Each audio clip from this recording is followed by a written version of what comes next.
RCF. Le caté de A à Z avec Père Didier Berthion. Bonjour, Didier Berthion. Je continue ma chronique sur le catéchisme de l'Église catholique de A à Z. Après avoir navigué sur le mot évêque, aujourd'hui nous allons poursuivre notre cheminement à travers le mot espérance. Vous pourriez me poser la question, mais pourquoi avoir choisi ce mot ? Peut-être tout simplement parce que notre nouvel évêque a choisi comme devise « Je vous donnerai un avenir et une espérance ». L'avenir, nous allons sûrement le construire avec lui. L'espérance, eh bien cela nous rappelle toute l'espérance chrétienne, le Christ qui est mort et ressuscité. Nous croyons en la résurrection et en la vie éternelle. Alors, nous pouvons commencer notre navigation à l'article 64. Par les prophètes, Dieu forme son peuple dans l'espérance du salut, dans l'attente d'une alliance nouvelle et éternelle, destinée à tous les hommes et qui sera inscrite dans les cœurs. Isaïe 2, 4. Il arrivera dans les derniers jours que la montagne de la maison du Seigneur se tiendra plus haut que les monts, s'élèvera au-dessous des collines. Vers elle afflueront toutes les nations. Viendront des peuples nombreux. Ils diront « Venez, montons à la montagne du Seigneur, à la maison du Dieu de Jacob, qu'il nous enseigne ses chemins, et nous irons par ses sentiers. Oui, la loi sortira de Sion et de Jérusalem, la parole du Seigneur. Il sera juge entre les nations et l'arbitre de peuples nombreux. De leurs épées ils forgeront des socles, de leurs lances des faucilles. Jamais nation contre nation ne lèvera l'épée. Ils n'apprendront plus la guerre. Voici notre espérance en la paix éternelle. Jérémie 31, 31-34. Voici venir des jours, oracle du Seigneur, où je conclurai avec la maison d'Israël et avec la maison de Juda une alliance nouvelle. Ce ne sera pas comme l'alliance que j'ai conclue avec leur père, le jour où je les ai pris par la main pour les faire sortir du pays d'Égypte. Mon alliance, c'est eux qui l'ont rompue, alors que moi, j'étais leur maître, oracle du Seigneur. Mais voici quelle sera l'alliance que je conclurai avec la maison d'Israël, quand ces jours-là seront passés, oracle du Seigneur. Je mettrai ma loi au plus profond d'eux-mêmes, je l'inscrirai sur leur cœur, je serai leur Dieu, et ils seront mon peuple. Ils n'auront plus à instruire chacun son compagnon, ni chacun son frère en disant « Apprends à connaître le Seigneur, car tous me connaîtront, des plus petits jusqu'aux plus grands, oracle du Seigneur. Je pardonnerai leurs fautes, je ne me rappellerai plus leurs péchés. » L'espérance est destinée à tous les hommes. L'espérance concerne toute l'humanité.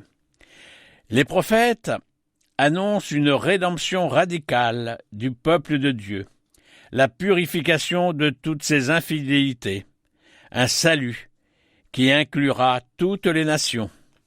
Ézéchiel 36. On dira « Ce pays qui était désolé est devenu comme un jardin d'Éden. Les villes qui étaient en ruine, désolées, démolies, sont fortifiées et peuplées.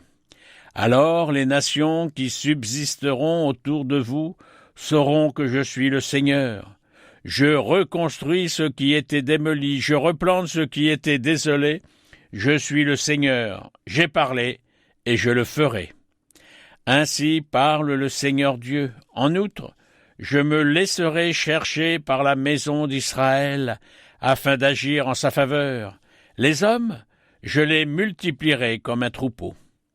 Comme un troupeau de bêtes consacrées, le troupeau qui remplit Jérusalem lors de ses solennités, les hommes rempliront tel un troupeau les villes en ruine. Alors, on saura que je suis le Seigneur. Isaïe 49, 5, 6. Maintenant le Seigneur parle, lui qui a façonné dès le sein de ma mère, pour que je sois son serviteur, que je lui ramène Jacob, que je lui rassemble Israël. Oui, j'ai de la valeur à ses yeux. C'est mon Dieu qui est ma force. Et il dit, c'est trop peu que tu sois mon serviteur pour relever les tribus de Jacob, ramener les rescapés d'Israël. Je fais de toi la lumière des nations pour que mon salut parvienne jusqu'aux extrémités de la terre. Nous continuons toujours l'article 34. Ce seront surtout les pauvres et les humbles du Seigneur qui porteront cette espérance. Sophonie 2, 3. Cherchez le Seigneur, vous tous, les humbles du pays, qui accomplissez sa loi. Cherchez la justice, cherchez l'humilité. Peut-être serez-vous à l'abri au jour de la colère du Seigneur. Les femmes saintes comme Sarah, Rebecca, Rachel, Myriam, Déborah, Anne, Judith, Esther ont conservé vivante l'espérance du salut d'Israël.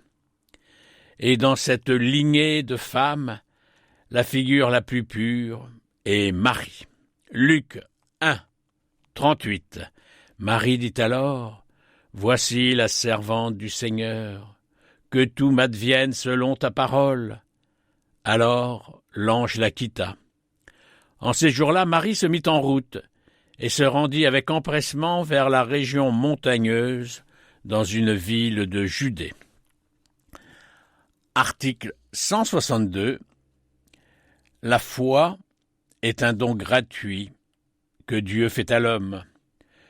Nous pouvons perdre ce don inestimable. Saint Paul avertit Timothée, « Combat le bon combat, possédant foi et bonne conscience. Pour s'en être affranchis, certains ont fait naufrage dans la foi. » 1 Timothée. Voici la consigne que je te transmets, Timothée, mon enfant. Conformément aux paroles prophétiques jadis prononcées sur toi, livre ainsi la bonne bataille. En gardant la foi et une conscience droite, pour avoir abandonné cette droiture, certains ont connu le naufrage de leur foi. Tels étaient Hyménianos, Alexandre, que j'ai livré à Satan, pour leur apprendre à ne plus blasphémer. Pour vivre, croître et persévérer jusqu'à la fin dans la foi, nous devons la nourrir de la parole de Dieu. Nous devons implorer le Seigneur d'augmenter notre foi, notre espérance. Marc 9, 24. Et souvent, il l'a même jeté dans le feu et dans l'eau pour le faire périr. Mais si tu peux quelque chose, viens à notre secours par compassion envers nous. Jésus leur déclara, pourquoi dire, si tu peux? Tout est possible pour celui qui croit. Aussitôt le père de l'enfant s'écria, je crois. Viens au secours de mon manque de foi. Jésus vit que la foule s'attroupait. Il menaça l'esprit impur en lui disant, esprit, qui rend muet et sourd, je te l'ordonne, sors de cet enfant, et n'y rentre plus jamais. Ayant poussé des cris et provoqué des convulsions, l'esprit sortit, l'enfant devint comme un cadavre, de sorte que tout le monde disait, il est mort. Mais Jésus, lui saisissant la main, le releva, et il se mit debout. L'espérance doit agir par la charité. Galates 5, 6. Car c'est dans le Christ Jésus. Ce qui a de la valeur, ce n'est pas que l'on soit circoncis ou non, mais c'est la foi qui agit par la charité.